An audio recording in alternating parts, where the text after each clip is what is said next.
미 연준이 내년에도 긴축 기조를 유지한다고 밝히면서 글로벌 증시가 일제히 약세를 보였습니다. 코스피도 외국인과 기관이 팔자에 나서며 1.6% 하락한 2,360선까지 밀렸습니다. 한국거래소가 제약 바이오 상장사들의 임상 관련 공시를 개편합니다. 임상 결과를 부풀리는 행위를 막기 위해 기대 효과 부분을 아예 삭제할 방침입니다. 보험사들이 최근 가입자들에게 내년 실손보험료 고지를 시작했는데 인상률이 10%를 넘는 것으로 확인됐습니다. 백내장과 도수치료 등 과잉 진료로 손해율이 130%에 육박해 두 자릿수 인상은 불가피하다는 입장입니다. 삼성전자가 내년 초 출시하는 갤럭시 S23 제품 가격을 올릴 것으로 예상됩니다. 또 스마트폰 시장의 프리미엄 기조가 굳어지면서 삼성전자도 고가의 고성능 모델 출시에 힘을 싣고 있습니다.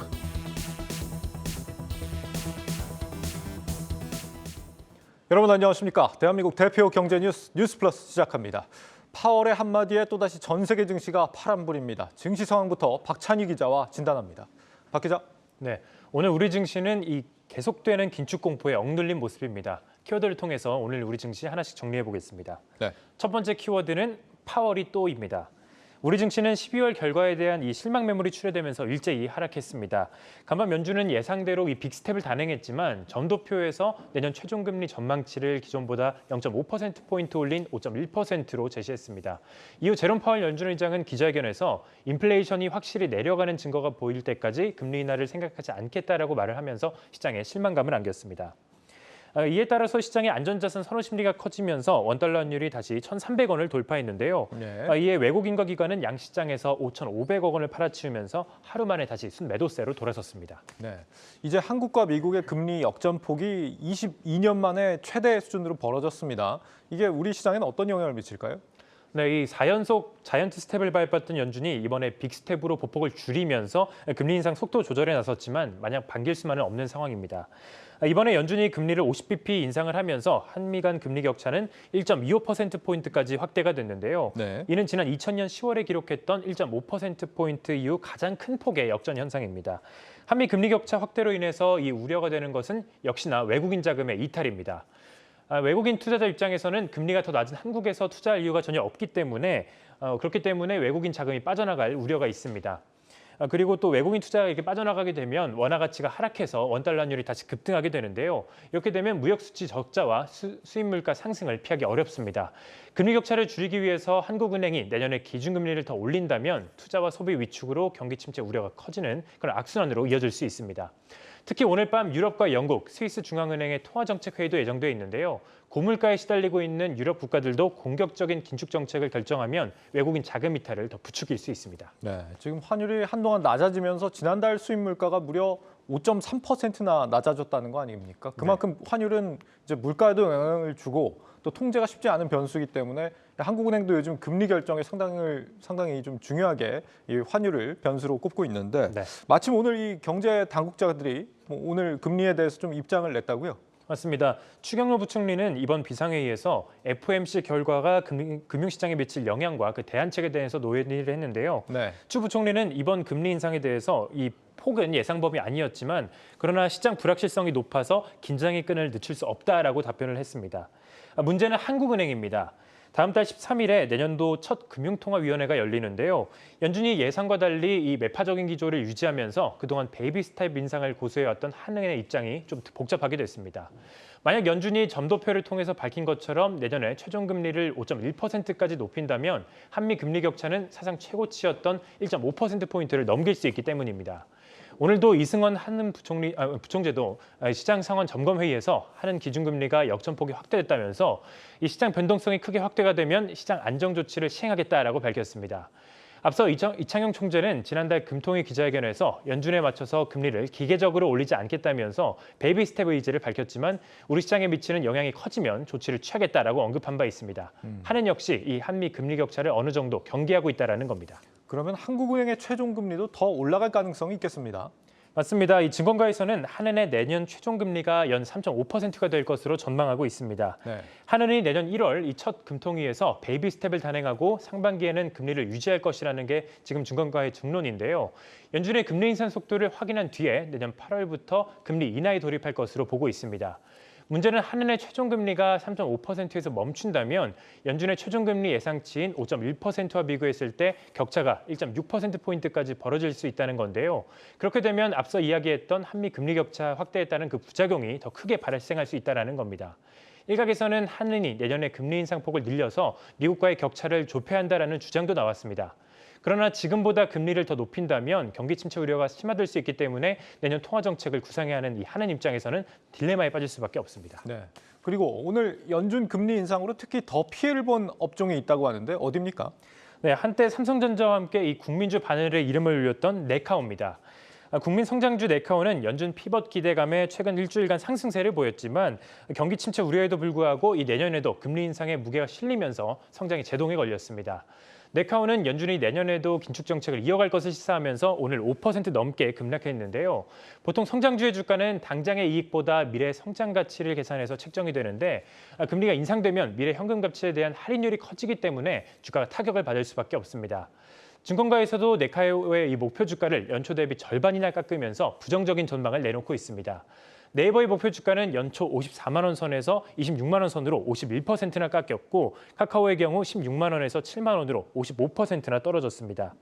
증권가에서는 이 한은이 경기 침체를 고려해서 내년부터 하반기부터 금리를 인하할 것으로 전망되는 만큼 네카오의 반등은 한동안 기대하기 어렵다라는 전망을 내놨습니다. 네. 막상 금리가 인하돼도 경기 침체가 오면 이 성장주들 버티기가 쉽지 않을지도 모르겠네요. 증시 프리즘 박찬희 기자였습니다.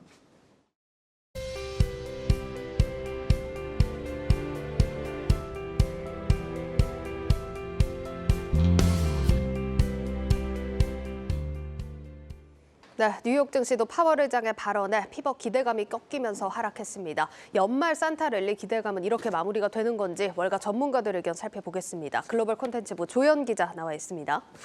조 기자, 먼저 오늘 파월 의장의 발언부터 좀 확인을 해볼까요? 네, 오늘 제롬 파월 의장이 가장 강조했던 부분은 역시나 물가 안정이었습니다. 네.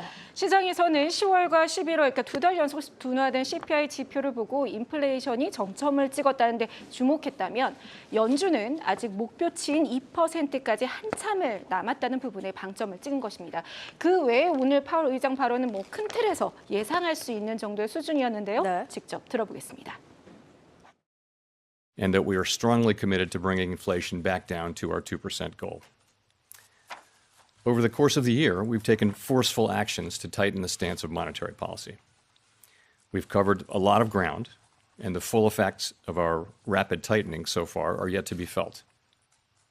Even so, we have more work to do. 네, 이후에 이어진 문답에서도 인플레이션 2% 달성까지 금리 인하는 없다. 내년 금리 인하는 불가능하다고 본다고 거듭 말하면서 이 부분이 시장을 위축시켰습니다. 네, 인플레이션 목표치인 2%에 도달해야 금리 인하를 논하겠다 이런 메시지라는 거고 여기에 경기 지표들 잘 나왔지만 이걸로는 불충분하고 조금 더 확실하게 확인을 하겠다라는 언급도 같이 나왔습니다. 그리고 오늘 시장에서 가장 주목을 했던 건 최종 금리 수준이 더 높아졌다는 거겠죠? 맞습니다. 네, 이번 경제 전망을 통해서 내놓은 내년 기준금리 최종금리 수준이 5.1% 수준입니다. 네. 지난 9월 FOMC 당시 4.6%보다 50bp 상향 조정된 것인데요. 점도표를 한번 살펴보면은 19명의 FOMC 위원 중에 10명이 맨 왼쪽에 있죠. 예. 10명이 5에서 5.25%포인트 생각을 하고 있고 그다음에 5명이 5.25에서 5.5% 그리고 2명이 거의 6% 육박하는 5.5에서 5.75%까지 금리를 올릴 수 있다고 봤습니다. 지금 그러면 19명 위원 중에 17명이 5% 이상을 전망을 하고 있는 거네요? 맞습니다. 5% 이하를 본 건 오로지 2명의 위원밖에 없었다고 볼 수 있고요. 예. 이는 시장의 뭐 예상보다 당연히 더 매파적입니다. 더 중요한 것은 이 높은 수준의 금리를 언제까지 얼마나 오래 더 유지할 것이냐이겠죠. 근데 보시면 5.5에서 5.75%를 보는 위원이 2025년까지 좀 이어질 수 있다. 이렇게 본 의견도 있었습니다. 예. 그리고 유지를 해야겠다 이런 의견으로 좀 정리를 해볼 수가 있겠네요. 네. 알겠습니다. 사실 5% 초반대까지는 시장에서도 좀 일부 예상을 한 정도지만 지금 5.75%에서 거의 6% 가까운 수준이 제시가 됐고 연준 위원들 말 그대로 대부분이 5% 이상을 전망하고 있다. 이런 부분이 오늘 시장을 좀 압박하는 요인이 됐습니다. 그리고 이날 같이 나온 게 연준의 내년 미국 경제 전망치도 좀 제시가 됐는데 이전보다 좀 많이 나빠졌더라고요. 그렇습니다. 이번 FOMC에서 연준 위원들은 내년 미국 경제가 0.5% 성장할 것이다에 많은 위원들이 표를 모았는데요. 네. 이는 이전 전망치인 1.2%보다 0.7%포인트 떨어진 수준입니다. 네. 보시는 그래프에서 점선이 지난 9월 전망이고요. 막대 그래프가 이번 12월 전망인데 얼마나 후퇴했는지를 살펴보면 생각보다 경기 침체에 대한 우려를 연준도 심각하게 받아들이고 있다. 이렇게 볼 수 있습니다. 하지만 파월 의장은 0.5% 성장이 침체는 아니다. 여전히 연착륙, 소프트 랜딩이 가능하다고 본다. 이렇게 말을 했고요. 그런데 실업률도 현재 3.7% 수준에서 1%포인트가량 높아지는 4.6%로 연준이 상향 조정한 만큼 아무래도 시장에서는 경기 침체 가능성을 우려할 수밖에 없는 상황입니다. 네, 지금 이렇게 내용 쭉 정리를 해봤습니다. 월가에서는 어떻게 해석을 하고 있는지도 궁금한데요.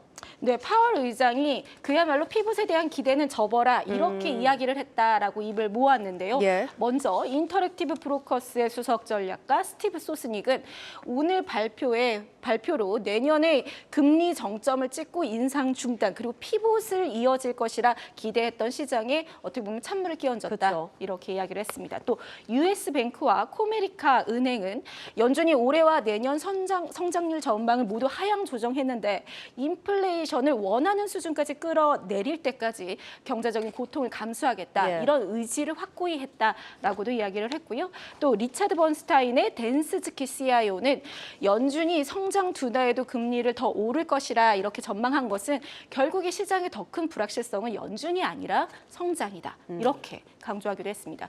하지만 일각에서는 연준이 지금과 같은 매파적 기조를 유지할 것이라 신뢰하지 않는다. 이런 의견도 제기됐는데요. 실제 지난해 말에 연준이 냈던 금리 전망은 현재 금리와 무려 3%포인트 넘게 차이가 나고 있죠. 연준이 당시 인플레이션을 일시적이라 분석하고 제때 대응하지 못한 것에 대한 불신이 이어지고 있는 것입니다. 리틀 버핏이라 불리는 빌 에크먼 퍼싱 스퀘어 CEO는 2% 인플레이션 목표가 아니라 3%대 인플레이션을 받아들이는 것이 장기적으로는 강력한 경제와 또 고용 성장에 더 나은 전략이라고 지적하기도 했습니다. 하지만 이 인플레이션 목표 수정은 오늘 파월 의장의 기자회견에서도 질문으로 나왔는데 예. 여기에 파월은 그럴 의사가 전혀 없다. 이렇게 일축했습니다. 예, 지금 시장에서는 기대감을 가지고 싶어하고 연준에서는 보수적으로 접근을 하려고 하다 보니 투자자들도 월가에 어떤 분석에 무게를 두면서 투자를 해야 하는지 좀 혼란스러운 상황일 것 같습니다. 내년 미국 증시에 대한 전망은 좀 어떻게 나오는지도 궁금한데요. 네, 오늘 FOMC 이후 글로벌 IB들은 잇따라 S&P 500 지수 전망치를 하향 조정하는 움직임을 보이고 있는데요. 월가 전문가들의 내년 연말 S&P 500 전망치가 4,000선까지 낮아진 것으로 나타났습니다. 가장 낮은 곳은 소시에테 제네랄이 3,650을 제시했고요. 보시는 것처럼 4,500을 제시한 도이체방크가 가장 높은 정도의 수준입니다. 전문가들은 내년 주식시장의 가장 큰 리스크를 기업 실적으로 꼽고 있습니다. 내년 S&P 500 기업들의 어닝 전망치가 이달 들어 6.5% 감소로 낮춰졌고 또 개별 기업들의 수익 추정치도 빠르게 하향 조정하는 분위기입니다. 이에 마이클 윌슨 모건 스탠리 CIO는 2008년 금융 위기 사태와 비교하면서 투자자들이 기업들의 잠재적 실적 하락 수준을 전혀 모르고 있다. 이렇게 조언하기도 했습니다. 네, 일단은 올해 FOMC 모두 끝이 났습니다. 오늘 시장이 기대했던 것만큼의 발언이 나오지는 않았지만 앞으로 경기 지표들 더 확인을 해보겠다라는 파월 의장의 발언이 있었던 만큼 경기 상황 계속해서 면밀하게 살피면서 내년 전략 짜셔야겠습니다. 지금까지 조연 기자였습니다.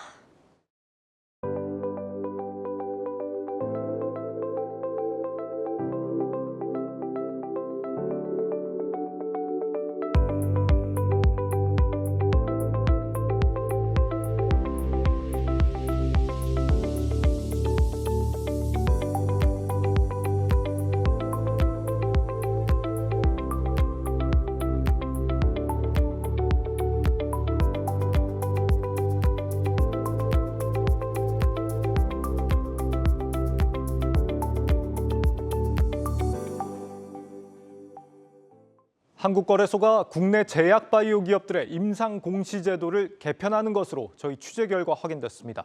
임상 결과를 과도하게 부풀리는 걸 막기 위해 공시에서 임상 기대 효과 부문을 삭제하기로 했습니다. 박승원 기자의 단독 보도입니다. 제약 바이오 기업들이 기술력을 검증하는 과정 중 하나가 바로 임상시험입니다. 의약품의 안정성과 성능을 입증하는 건데 제약 바이오의 투자 지표로도 여겨집니다. 문제는 임상 결과를 과도하게 부풀리는 일부 기업들로 인해 투자자들이 혼선을 겪고 있다는 데 있습니다. 실제 플랫폼 기술 기반 신약 개발 전문 기업 앞타바이오는 지난 7월 당뇨병성 신증 치료제의 임상 이상에서 유의성을 확보했다는 결과를 공시했지만 학회 발표를 이유로 1차 지표의 정보를 제시하지 않은 채 기대 효과만을 강조하면서 논란이 불거지기도 했습니다. 임상 결과에 대한 공시가 기업별로 다르고 일부 기업에서 논란이 불거지면서 한국거래소가 임상 공시 개편에 나섰습니다. 구체적으로는 임상 결과에 대한 공시 내용 가운데 기대 효과 부분을 삭제한다는 방침입니다. 임상 성공 여부의 1차 지표와 통계값만 제시하게 해 기업의 일방적이고 주관적인 내용은 배제한다는 보관입니다.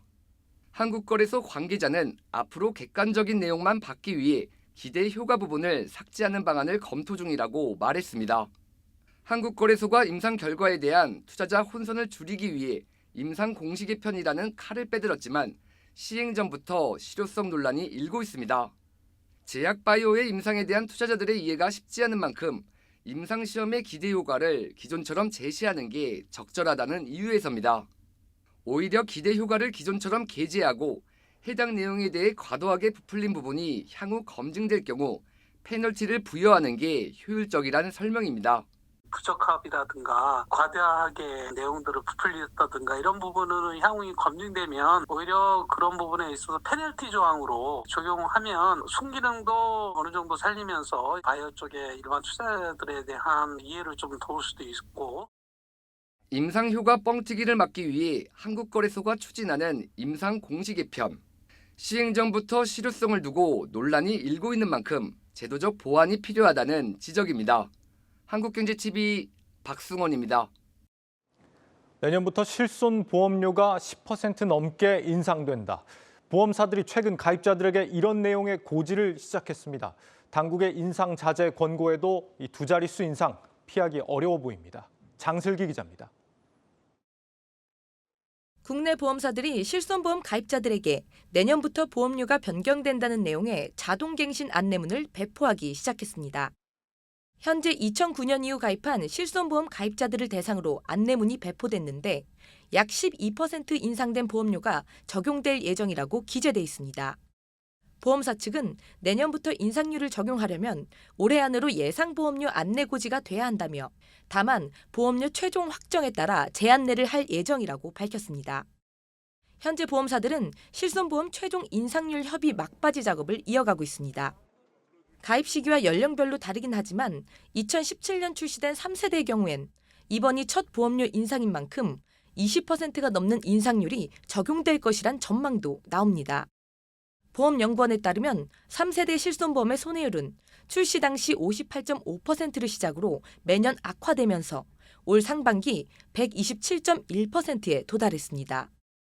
올 초 백내장 수술보험금 지급 강화로 손해율이 개선됐을 것이란 관측이 나왔지만 여전히 도수치료 등 과잉진료로 손해율이 악화됐다는 게 업계의 설명입니다. 때문에 금융당국은 기저질환이나 가족력이 없는 경우 보험료가 저렴한 4세대 실손보험으로의 전환을 강조하고 있습니다. 4세대 실손보험은 의료 이용 건수에 따라 보험료가 차등되는 상품으로 연간 비급여 지급 보험금이 없으면 다음 해 보험료가 5%가량 할인되는 구조입니다. 보험료 역시 저렴하지만 자기 부담률이 급여의 경우 20%, 비급여는 30%로 과거 판매된 실손보험보다 비율이 높아 의료 이용이 많은 가입자에겐 적합하지 않다는 평가도 있습니다. 아무래도 1, 3세대의 가입자분들의 그 보험료가 빠르게 올라가고 있을 것 같고요. 보험금을 청구하지 않아도 할인받는 그런 혜택이 없기 때문에 다만 4세 전환을 한다는 것은 지금 1, 3세대보다는 자기 부담금이 조금 더 있다라는 부분이고 비급여 부분을 본인이 좀 많이 쓰게 될 경우는 할증을 붙는다. 비급여 의료 이용 성향이 있다 그런 분들은 조금 더 고민을 할 필요가 있을 것 같습니다. 금융당국은 현재 실손보험료가 물가지수와 연동되는 만큼 큰 폭의 인상은 자제하고 있지만 올해 역시 손해율 잡기에 실패한 만큼 10%대가 넘는 인상은 불가피할 것으로 점쳐집니다. 한국경제TV 장슬기입니다. 증권사들의 파생결합 사채 발행이 1년 만에 6배가 급증했습니다. 유동성을 확보하겠다며 이 원금이 보장되는 상품의 금리까지 높게 쳐주고 있는데 자칫 역마진으로 이어질 수 있어서 당국이 경계하고 있습니다. 홍원표 기자입니다. 유동성 위기에 놓인 증권사들이 파생결합 사채를 발행해 자금 수혈에 나서고 있습니다. 파생결합 사채는 주가 연계형과 원자재 등으로 구성된 기타형이 있는데 원금 보장형 상품으로 알려져 있어 투자자들의 관심도 커졌습니다. 11월 한 달간 주가 연계형 파생결합사채와 기타 파생결합사채의 발행액은 5조 5천억 원을 넘어섰습니다. 1년 전과 비교해 무려 6배 이상 증가했습니다. 부동산 ABCP 사태로 촉발된 채권시장 불안으로 회사채나 전자단기사채 시장에서 자금 수혈이 어려워지자 증권사들이 10월부터 이를 활용해 유동성 확보에 나선 겁니다. 파생결합사채는 올해 1에서 3분기 각 분기별로 평균 4조 원가량 발행됐는데 10월과 11월 두 달간 발행 금액이 8조 원을 넘어섰습니다. 이번 달에도 불과 2주 만에 2조 원이 넘어 벌써 10조 원을 돌파했습니다. 뿐만 아니라 퇴직연금 시장에서 고금리로 자금을 끌어오기 위해 경쟁하는 것도 발행량이 늘어나는 이유입니다. 이달 들어 다올투자증권과 키움증권 등 중소형 증권사들은 퇴직연금 시장에서 8%대 ELB를 내놨습니다. 다른 금융권의 퇴직연금 금리는 평균 5%대 중반인데 증권사의 금리가 유난히 높습니다. 상황이 이렇자 금융당국은 무리하게 금리를 높이는 것에 대해 우려하고 있습니다. 특히 퇴직연금 유치에 과다한 점은 없는지 꼼꼼하게 들여다보고 있습니다. 모니터링은 계속 해오고 있고요. 특히 요즘에는 퇴직연금 ELB 이런 것 때문에 주간 단위로 또 계속 하고 있고 발행되는 과정에서 주의해야 될 사항 이런 거에 대해서 관계기관과 협의도 하고 다 합니다. 파생결합사채는 원금 보장형이지만 예금자 보호 대상이 아니어서 증권사가 파산하면 원금을 돌려받을 수 없습니다. 조기 상환될 가능성도 있고 짧게는 1년, 길게는 3년까지 만기도 존재해 투자자 입장에선 목돈이 묶인다는 점도 주의해야 합니다. 전문가들은 유동성 위기를 겪고 있는 일부 증권사들이 만기 때 돈을 돌려주지 못한다면 또 한 번 대규모 금융사고로 번질 수 있다며 불붙은 파생결합사채 경쟁을 우려하고 있습니다.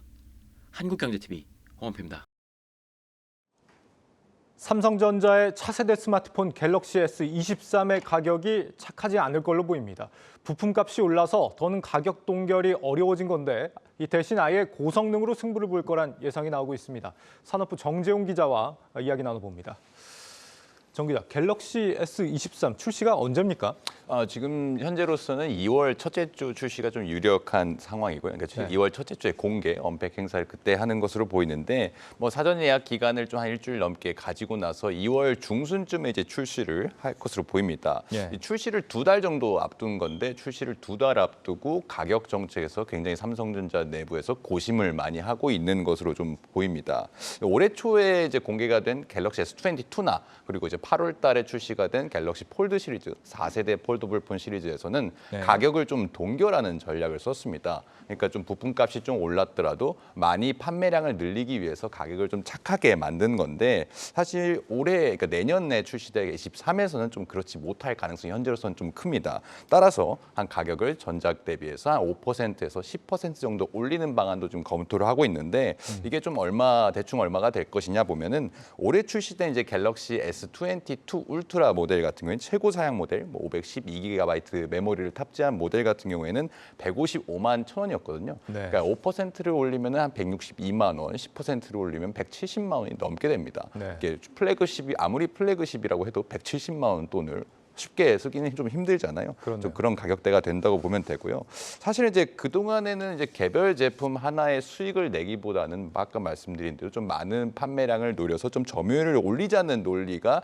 올해 삼성전자 무선사 사업부의 어떤 전략이었다면은 좀 이게 4세대 폴더블 폰까지는 좀 먹혔었거든요. 그러니까 4세대 올해 공개된 폴더블 폰 시리즈가 그래 초반 흥행에는 꽤나 성공했었기 때문에 좀 먹혔었는데 사실은 폴더블 시리즈 같은 경우에는 삼성전자가 사실상 사상 중국 시장을 제외하고는 독식을 하고 있는 시장이기 때문에 점유율을 빨리 아무도 경쟁자가 없을 때 굳히는 게 좀 주요했거든요. 하지만 이런 전략이 더 이상 먹히지 않을 것 같다는 전망입니다. 네, 170만 원이라고 하니까 뭐 상당히 좀 놀랄만한 가격이긴 한데 좀 뭐 어쨌거나 뭐 요즘은 이 경쟁력이 사실은 좀 저가 제품들이 경쟁력 있는 제품들이 많이 나오기 때문에 이제는 좀 양보다는 질로 승부하는 게 어쨌거나 좀 유리해 보이긴 하는 것 같아요.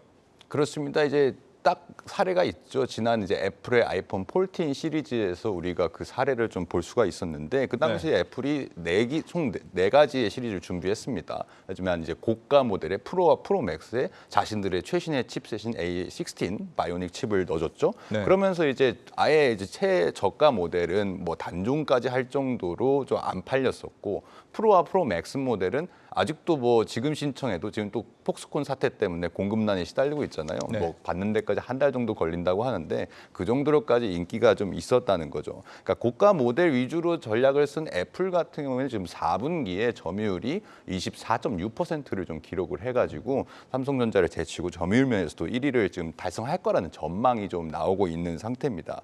삼성전자가 이를 그냥 바라만 보고만 있지는 않을 거잖아요. 이 전략, 애플의 전략을 좀 참고할 것으로 보이는데 따라서 프리미엄에 좀 더 방점을 찍을 거라는 그런 예상을 할 수가 있습니다.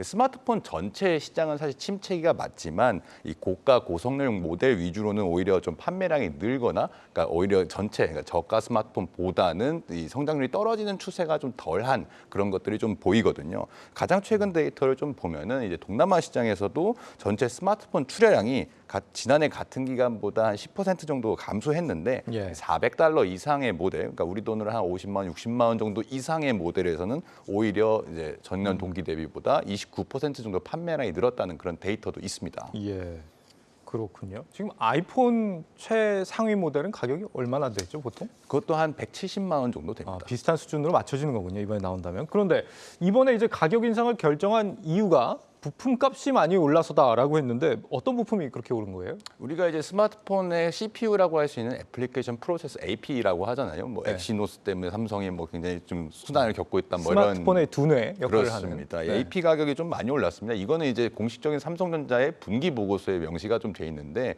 그러니까 올해 3분기 보고서를 보면 전년 대비해서 80%가 가격이 올랐다라고 돼 있습니다. 네. 이거의 이제 원인은 사실 AP 자체가 성능이 올라가면서 어느 정도 좀 가격이 올라간 것도 있지만 사실 우리가 반도체 수급난이 한동안 계속 됐었잖아요. 근데 이제 메모리 반도체 같은 경우에는 좀 공급이 많이 늘면서 이种수급난이 많이 해소가 됐는데 이 AP 같은 경우에는 시스템 반도체이기 때문에 수급난이 아직까지도 그렇게까지 해소가 되진 않았습니다. 여기에 또 카메라 모듈 가격도 분기 보고서에 나온 거는 10% 정도 올랐다라고 좀 돼 있거든요. 그러니까 삼성전자 같은 경우에도 스마트폰을 만들 때 또 내년에 좀 문제가 되는 건 뭐냐면 그동안 올해 나왔던 S22 시리즈에는 자체 이제 시스템 반도체 AP인 이제 엑시노스를 좀 섞어서 썼습니다. 뭐 네. 글로벌 시장에는 뭘 넣고 우리나라 시장에 뭘 넣고 이런 식으로 좀 제품 믹스 전략을 좀 사용을 했는데 내년 거에는 퀄컴의 칩셋이 거의 대부분이 들어갈 거라는 게 지금 좀 지배적인 시각이거든요. 예. 그러니까 외부 제품을 더 많이 쓴다는 건 그만큼 비용 증가 요인이 좀 더 많다는 요인이잖아요. 그렇기 때문에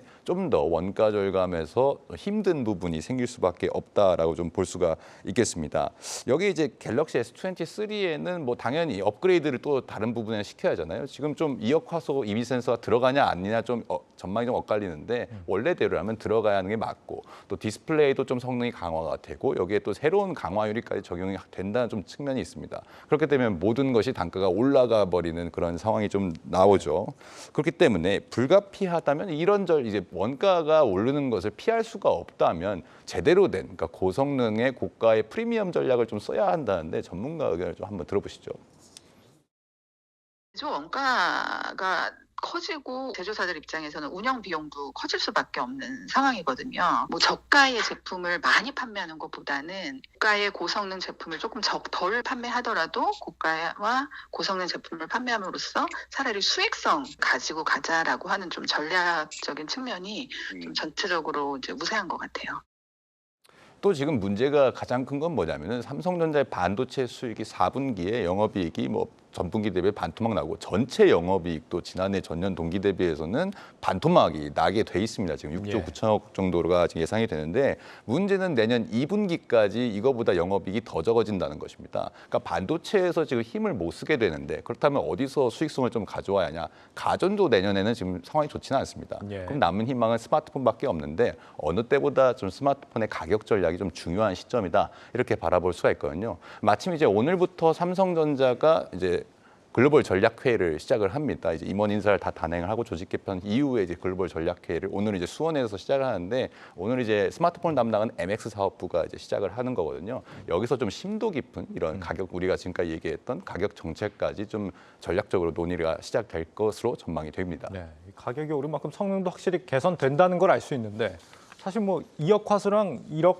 화소랑 뭐 차이를 일반인들이 구분할 수가 있습니까? 뭐 이제 사진을 많이 찍으시면 구분할 수도 있겠죠. 네, 뭐 사실은 이제는 좀 하드웨어로만 승부를 보는 시대는 좀 지난 게 아닌지 좀 플러스 알파가 고민돼야 하는 그런 시점이 아닌가 싶네요. 정재훈 기자였습니다.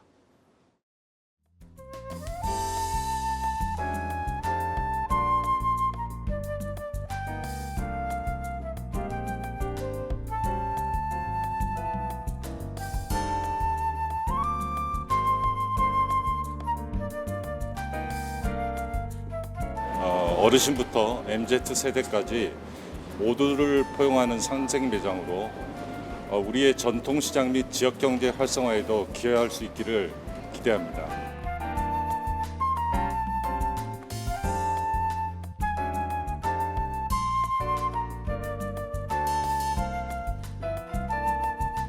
지역과 함께 살아가는 그러한 정신을 담아서 가게를 연다는 것이 매우 특별한 의미가 있는 것 같습니다.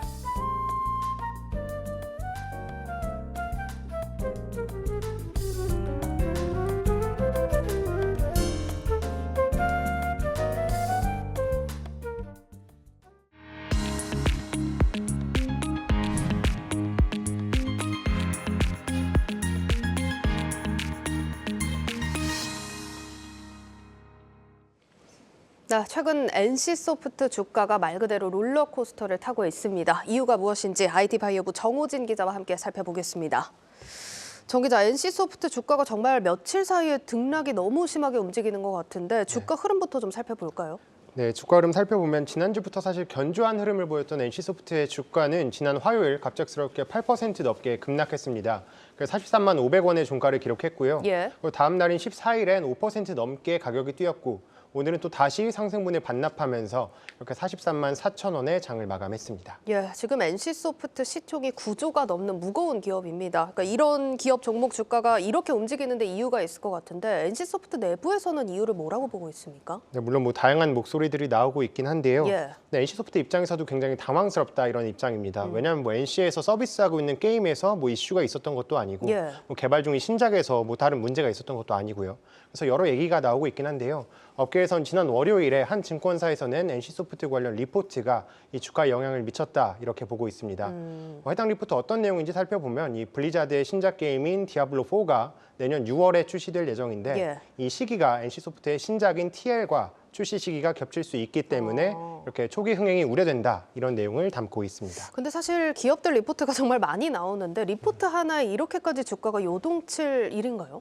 그렇죠. 사실 얘기가 굉장히 많은데요. 사실 게임 업계에서는 이 게임 산업 자체가 이 투자자분들이랑 실제로 게임을 즐기는 이런 이용자분들이랑 어느 정도 괴리가 있기 때문에 이 증권사 리포트에 투자자분들이 많은 영향을 받는다. 좀 이렇게 설명하고 있거든요.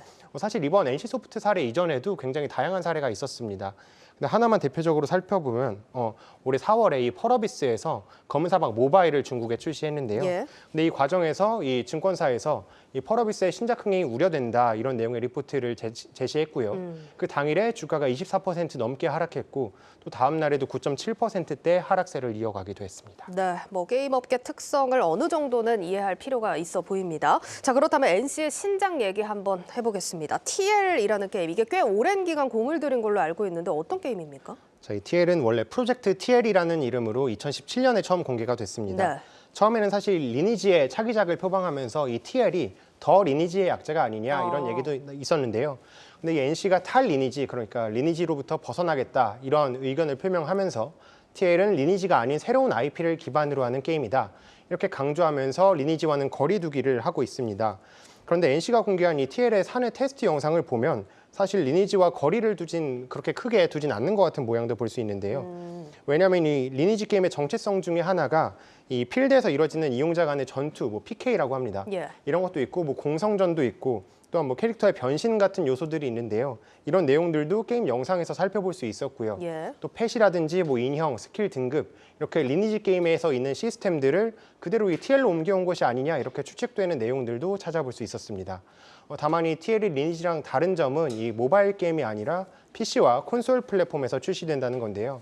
사실 국내에서는 모바일 게임 시장의 비중이 크지만 이 서구권에서는 콘솔 게임의 비중이 큽니다. 예. 보시면은 북미권은 35%, 유럽에서는 46%가량 이 콘솔 게임을 즐기고 있거든요. 예. 때문에 이번 콘솔 플랫폼으로 출시되는 건 NC가 그만큼 서구권 시장을 공략하기 위한 것 아니냐 이런 분석도 나오고 있습니다. 알겠습니다. 자, 그렇다면 뭐 아직 출시 일정까지는 좀 기간이 어느 정도 남았지만 지금 증권사 리포트대로 디아블로 4와 이 출시 기간이 겹치기 때문에 흥행이 우려된다. 이런 의견에 대해서는 좀 어떻게 보고 있습니까? 사실 뭐 디아블로 자체가 워낙 메가 히트 친 게임이기 때문에 네. 그런 우려는 당연한 것 같습니다. 사실 디아블로 3가 3천만 장 넘게 팔렸고요. 디아블로 이모탈은 최근에 나온 모바일 게임인데 이것도 3억 달러 넘게 매출고를 올렸거든요. 예. 그렇기 때문에 TL 역시 이 글로벌 시장을 겨냥한 만큼 영향이 없다 이렇게 보긴 어려울 것 같습니다. 하지만 두 게임은 이 게임 캐릭터를 육성한다 이런 RPG라는 장르를 제외하면 실질적인 게임의 결은 다르다 이렇게 봐야 될 것 같은데요. 사실 디아블로는 캐릭터를 육성해서 이 몰려오는 몬스터들을 사냥하는 것이 주력 콘텐츠입니다. 반면에 리니지는 PVP, 그러니까 이용자 간의 전투가 핵심 콘텐츠거든요. 때문에 만약에 TL이 이런 리니지의 게임성을 차용한다면 이 TL에도 비슷한 얘기가 적용될 수 있다는 거죠. 또한 뭐 디아블로에서는 게임사가 제공하는 이야기를 이용자들이 즐기는 게임이다 예. 라고 본다면 리니지는 이용자들이 직접 이야기를 만들어가는 게임입니다. 뭐 어떤 얘기냐면 이용자 간의 전투가 메인이니까 이 혈맹, 그러니까 본인이 속한 집단 간의 갈등, 또 동맹 이런 이용자 간의 상호작용이 핵심이 된다는 얘기죠. 그럼 이런 지금 우려가 제기된 것에 대해서는 NC소프트 측에서는 어떤 입장일까요? NC소프트 측에서도 사실 비슷한 입장입니다. 사실 두 게임의 유저풀이 다르기 때문에 사실상의 잠시 효과는 없을 것이다. 이렇게 내다보는 부분들이 있고요. 예. 또한 뭐 살펴보면은 다만 아직 신작 출시까지는 기간이 남았기 때문에 이 TL의 경우에 이용자들이 아직 게임을 해볼 수 있는 기회도 없었거든요. 그렇기 때문에 실제 흥행 여부는 예단하기 어려워 보이긴 합니다. 사실 증권가에서도 다양한 이야기들이 나오고 있습니다. 한 증권사에서는 뭐 경쟁은 언제나 치열하지만 이 TL이 다른 게임과 완전히 중복되지는 않기 때문에 뭐 신작 관련 모멘텀은 내년 상반기에도 긍정적일 것이다. 이렇게 보는 곳도 있었습니다. 예, 여기까지 듣도록 하겠습니다. IT바이오부 정호진 기자였습니다.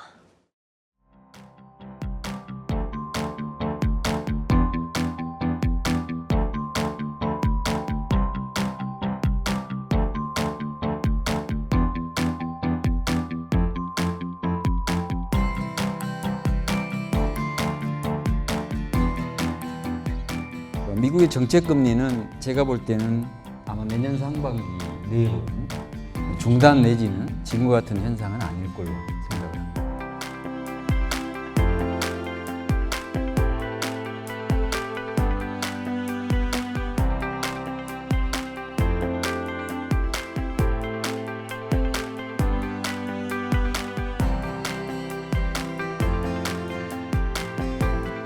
절대 주식시장하고 헤어지지 마시고 또 두렵게 만들 겁니다. 그때마다 용기를 내시고 그러면 결국 실적이 호전된다는 게 펀더멘탈입니다. 가치가 높아진다는 거죠. 그러면 가격이 따라가지 않을까요?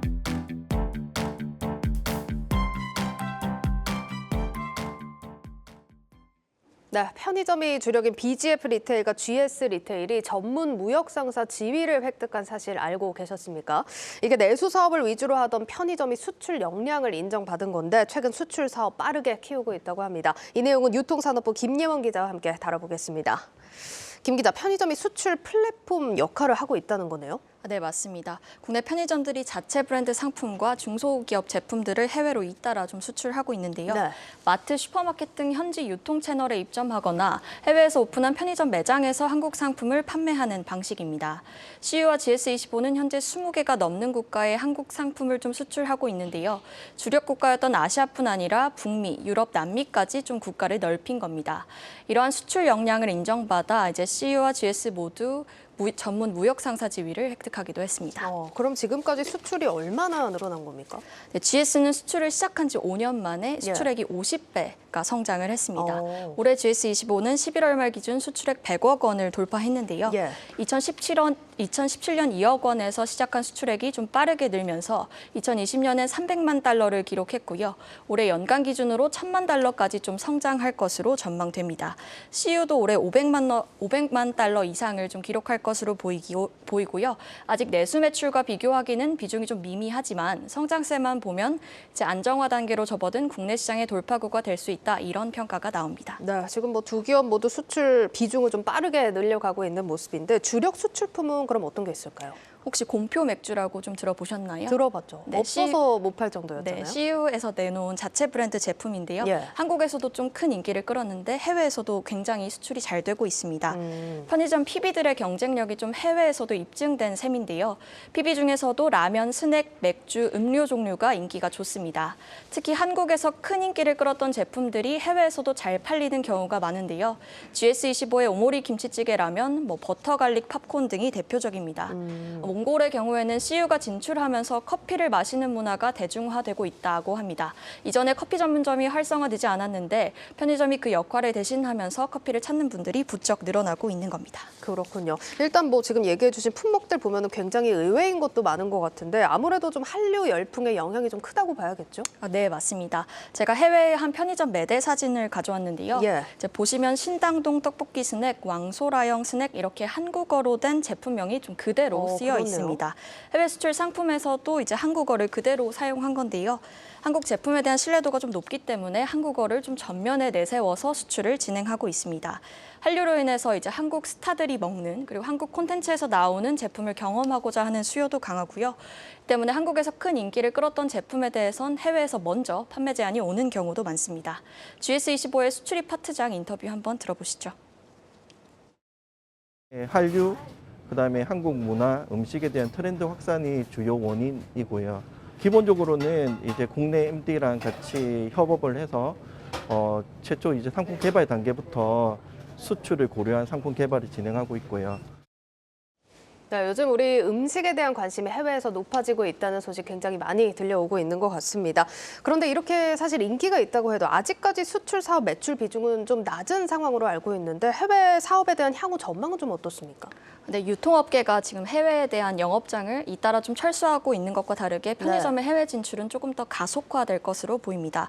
성숙 단계에 접어든 국내보다 해외가 좀 더 기회가 큰 시장이기도 하고 동남아 시장은 아직 초기 단계여서 이제 성장 가능성이 크다, 이런 것도 장점이기 때문입니다. 실제 해외 편의점 출점 현황을 보면요. 몽골과 베트남, 말레이시아 이 3개 국가에서 좀 활발히 점포를 늘리고 있습니다.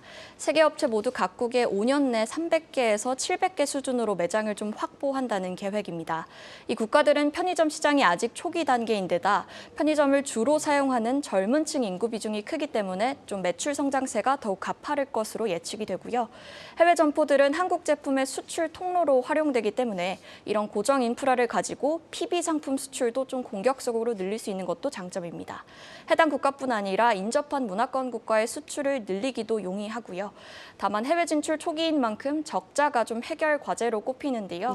편의점은 현지 유통그룹과 계약을 맺고 진출 중인데 이제 투자되는 금액에 비해 로열티 금액이 그렇게 크지 않기 때문입니다. 이제 점포를 1000개 이상은 확보를 해야 이제 안정적으로 수익을 낼 수 있다, 이런 분석이 나옵니다. 네, 지금 그럼 수출액과 해외 개점 현황도 좀 잘 살펴보시면서 투자해보시면 좋을 것 같습니다. 유통산업부 김예원 기자였습니다.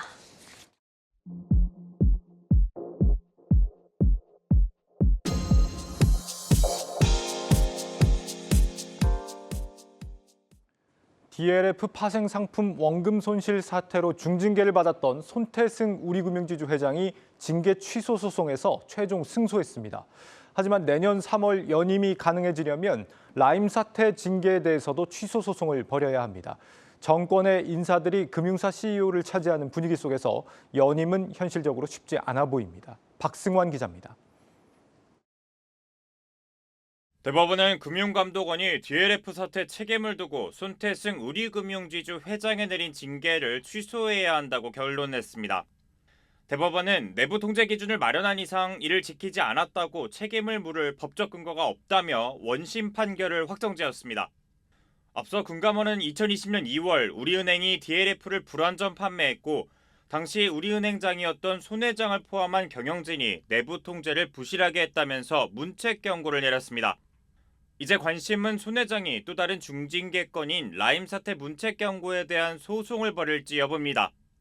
해당 제재로 손 회장은 3년간 금융사 취업이 불가능한데 내년 3월 임기가 끝나는 만큼 연임을 위해선 손 회장이 징계 취소 소송을 제기해야 합니다. 다만 또다시 소송에 나설 경우 계속된 법적 분쟁이 금융당국과의 끝장 대결로 비춰질 수 있다는 점은 부담입니다. 또다시 소송을 내고 법적 리스크를 아는 채 그룹 수건 사업인 증권사 인수 등을 추진하는 것이 쉽지 않을 것이란 목소리도 있습니다. 법원이 DLF에 이어 라임 사태에서도 손 회장의 편을 들어줄지도 관건입니다. 금융당국은 두 사건의 위반 내용이 달라 이번 대법원 결정을 두고 라임 소송 결과를 예측하는 것은 어렵다고 설명합니다. DLF는 지배구조법상 내부통제기준 마련 의무 위반이고요. 라임은 자본시장법상 불완전 판매, 설명의무나 부당 권유 금지 위반 이거니까 제재 대상 행위 자체가 완전히 다른 거죠. 앞서 연임이 예상됐던 조용병 신한금융회장이나 손병환 NH농협금융지주 회장은 용퇴를 결정한 상황. BNK와 기업은행 등 곳곳에 관치, 외풍 논란이 번지는 가운데 손 회장이 어떤 결정을 내놓을지 금융권에 관심이 집중됩니다. 대법원 판결에 대해 우리은행은 존중한다며 금융당국의 내부 통제 제도 개선 방향에 따라 모범적인 체계를 만들겠다며 말을 아꼈습니다. 한국경제TV 박승환입니다. 윤석열 대통령이 오늘 국정과제 점검회의에서 다주택자의 세금을 줄여주고 주택담보대출도 허용해주겠다고 강조했습니다. 세입자들의 어려움을 해소하기 위해서라는 설명입니다. 이민재 기자입니다. 윤석열 대통령이 부동산 규제 손질에 대한 의지를 내비쳤습니다. 윤 대통령은 오늘 열린 국정과제 점검회의에서 다주택자 세금 완화에 대해 임차인들이 저가에 임차를 할 수 있도록 여건 마련에 나설 것이라고 언급했습니다. 다주택자 중과세를 하면 영세 임차인에게 세금 전가가 일어날 수 있다고 우려했습니다. 부동산 수요 규제 개선도 거듭 강조했습니다. 윤 대통령은 공급과 수요 측면에서 불합리한 복합 규제 때문에 집값이 천정부지로 솟고 거래 물량이 위축됐다고 지적했습니다. 다만 시장에 혼란이 발생할 수 있다며 규제 개선 속도는 조율이 필요하다는 입장을 밝혔습니다.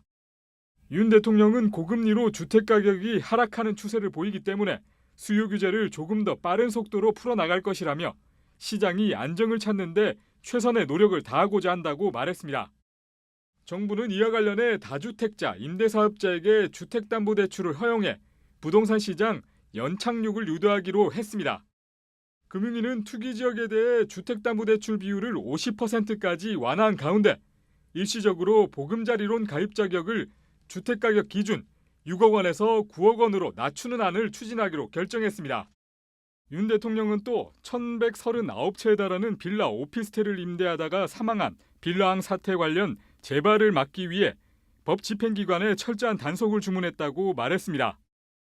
국토부와 법무부는 세입자들에 대한 합동 법률 지원 TF를 만들고 법률 지원에 나설 방침입니다. 이외에 윤 대통령은 강성노조와 연금운용에 대해 쓴소리를 했습니다. 노동시장에서 법치주의 확립을 진행함과 동시에 국민연금 소진을 막기 위한 제도개혁 방안을 내년 10월 내놓을 것이라고 말했습니다. 한국경제TV 이민재입니다. 롯데그룹이 주요 계열사 사장을 대거 교체했습니다.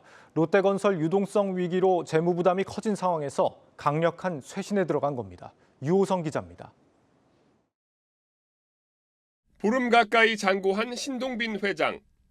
주요 계열사 수장들을 대거 교체하는 광폭 인사를 단행했습니다. 바뀐 CEO만 21명. 지난해 대대적인 외부 수혈로 인적 쇄신을 꾀한 데 이어 올해도 외부 전문가를 주요 계열사 CEO로 영입했습니다. 그룹모태인 롯데제가 대표에는 첫 외부 인사인 이창엽 전 LG생활건강 사업본부장을 내정했고 롯데멤버스 대표에는 신한금융지주 빅데이터 부문장을 맡고 있는 김혜주 전무를 영입했습니다. 롯데는 또 롯데렌탈 대표이사도 외부 전략 전문가 영입을 추진하고 있다고 설명했습니다. 세대 교체도 이번 인사의 주요 키워드입니다. 60대 부회장이 용퇴한 자리에 50대 CEO를 배치하면서 CEO 평균 연령은 57세로 지난해보다 1살 어려졌고 사장 직급은 3살가량 젊어졌습니다. 신임 임원 중 40대는 46%에 이릅니다.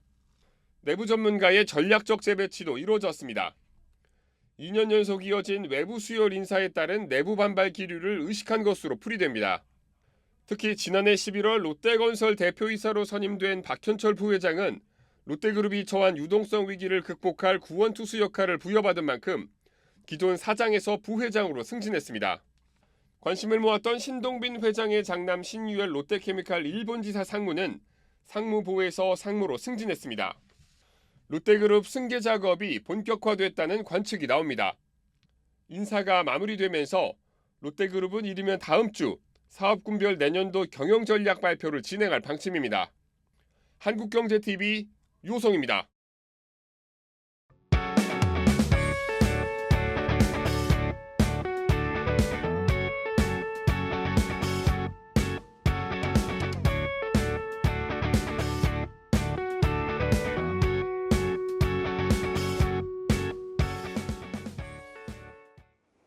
뉴스플러스를 마치겠습니다. 여러분 고맙습니다.